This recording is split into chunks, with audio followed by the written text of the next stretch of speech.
जीत सकता है लेकिन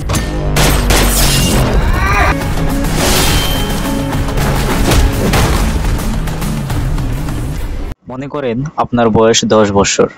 10 বছর বয়সে একজন বালককে তার পিতা বলল যে বাবা তুমি এখানে থাকো, আমি ব্যবসার কাজে এক দেশে যাচ্ছি, সেখান থেকে ফিরে এসে তোমার সাথে দেখা করব।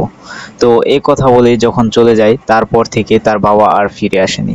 তো এরকমই একটি উদ্ভুত কনসেপ্টের উপর ভিত্তি করে এই মুভিটি তৈরি করা হয়েছে। তো আজকে আমি যে মুভিটির কথা বলতেছিলাম এতক্ষণ, তো আপনাদের মাঝে এই মুভিটি হলো রায়ান মুভি। তো মুভিটি বিগত 26 জুন মুভিটি মুক্তি পায়। তো এই মুভিটির আমি দেখি নাই, বাট ট্রেলার দেখেছিলাম। এটি যেহেতু ইন্ডিয়ান মুভি, ইন্ডিয়াতে রিলিজ করা হয়েছে, তো সেখান থেকে এখনও ওটিটি প্ল্যাটফর্মে আসেনি, যার কারণে আমি তো আর ইন্ডিয়ায় থাকি না, আমি বাংলাদেশে থাকি। যাই হোক, আমার চ্যানেলটি যারা এখনও সাবস্ক্রাইব করে নেয় আপনারা অবশ্যই এই চ্যানেলটি সাবস্ক্রাইব করবেন, কেননা এখানে আমি নিত্য নতুন আপনাদের জন্য একটি করে মুভির রিভিউ দিয়ে থাকি। তো তাহলে চলুন মুভিটির গল্পে চলে যাই। ট্রেলারের শুরুতেই আমরা দেখতে পাই যে একজন মানুষ, যে কিনা রায়ান, এবং তার শরীর থেকে রক্তগুলো ঝরে পড়ছিল। তখন একটি মেয়ে কলস দিয়ে পানি ঢালতে থাকে এবং রক্তগুলো পানির সাথে থল থল করে যেতে থাকে, যেন পুরো রক্ত মাখা শরীর। তো এরকম রক্তগুলো যখন জঙ্গল দিয়ে যেতে থাকে তখন সেখানে এরপর সিনে দেখা যায় যে রায়ান এবং তার বাবার আবির্ভাব ঘটে। তারা একটি জঙ্গলের দেয়ালের উপরে বসে আছে। তখন রায়ানকে তার বাবা প্রশ্ন করে, রায়ান বলো তো জঙ্গল মে কোন সে খতরনাক জঙ্গল হতা है। তখন রায়ান বলে যে সিম্পল ভাবে উত্তর দিয়ে দেয় যে সবচেয়ে শক্তিশালী যে সেই তো সবচেয়ে খতরনাক জঙ্গল হতা है। তো সে বলে যে না, এটা তুমি ভুল বললে। যার মাথায় ব্রেন আছে, যে ব্রেন খাটিয়ে কাজ করে এবং বুদ্ধি খাটিয়ে কাজ করে এবং কিনা তার শরীরে শক্তি সাহস থাকে, তাকেই সবচেয়ে খতরনাক বলে। তো এরকম আমি একটি কথা বলার পর ওই দেখা যায় যে রায়ানের বড়বেলার একটি সিন চলে আসে।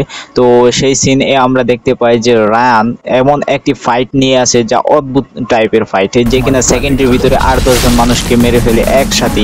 এবং রায়ানের এখান থেকে চলে যায় একটি থানায়। তো থানায় গিয়ে একজন লোক তার নামে ডায়েরি করতে চায় না কি যেন করতে চায়, তখন সেখানে তার গল্পগুলো বলতে থাকে আর তার সিনগুলো এক এক দেখতে পাই। এবং সেখানে দেখা যায় যে পুলিশ অফিসারগুলো তার কথাবার্তা শুনে অনেক ভয় পায়। তার কিছুক্ষণ পর এই রায়ান সে নিজেই থানায় চলে যায় এবং থানায় গিয়ে একটি ডায়েরি করতে চায়। তখন পুলিশ অফিসার তাকে চিনতে পায়নি, তাই সে কোনো কিছু বলেনি। আর কিছুক্ষণ পর ওই দেখা যায় যে রায়ান যখন অ্যাপ্লিকেশনটি লেখাতে চাচ্ছিল তখন পুলিশটি লিখতে চাচ্ছিল না, তখনই সেখানে ফাইটিং শুরু হয়ে যায় এবং সেখানে পুরো ধুলায় অন্ধকার করে দিয়ে সেখান থেকে চলে আসে রায়ান। তো রায়ানের এখানে সবচেয়ে ভালো দিকটি হয়েছিল তার যে গোফগুলা করেছিল। তো আসলে এত সুন্দর গোফ মানাবে রায়ানকে, আসলে এই মুভিটি রায়ান নামে পরিচিত। কিন্তু সত্যি বলতে এতক্ষণ যে রায়ান করতেছিলাম, তো এই রায়ানটি হল আমাদের ভারতের একজন নায়ক চলচ্চিত্র, যে কিনা তার 50টি ফিল্ম এই মুভিটি দিয়েই সম্পূর্ণ করেছে। তাই এই ফিল্মটির পোস্টারে আমরা দেখতে পাই যে D15 লেখা ছিল। তো এই D15 রহস্যটি বার করতে গিয়ে আমরা দেখতে পাই যে তার এটি 50তম মুভি। নায়কটি হলো ধানিশ চক্রবর্তী। তো এই আসলে তার এই রকমভাবে একটি হিট মুভি আসবে যে কিনা বক্স অফিস কাঁপিয়ে দিচ্ছে। কালকে মুভিটির পর ওই চলে আসলো এই ধানিশের এই রায়ান মুভিটি। রায়ান আসলে এতটা ভয়ঙ্কর হবে তা আমরা কখনো ভাবতেও পারিনি। রায়ানের একটি মিউজিক এখানে ট্রেলারে প্রকাশ করা হয়।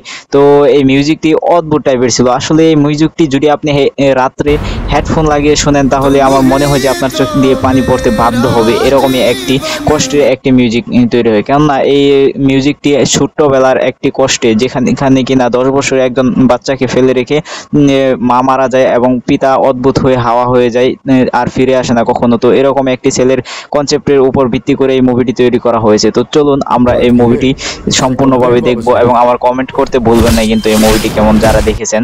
তো যাই হোক দর্শক, আমার চ্যানেলটি অবশ্যই সাবস্ক্রাইব করবেন। আমি জানি না আপনারা কেন সাবস্ক্রাইব করেন না, প্লিজ ভাই আমার চ্যানেলটি সাবস্ক্রাইব করবেন এবং ভিডিওটি লাইক কমেন্ট করার চেষ্টা করবেন একটু। ধন্যবাদ সবাইকে ভিডিওটি দেখার জন্য।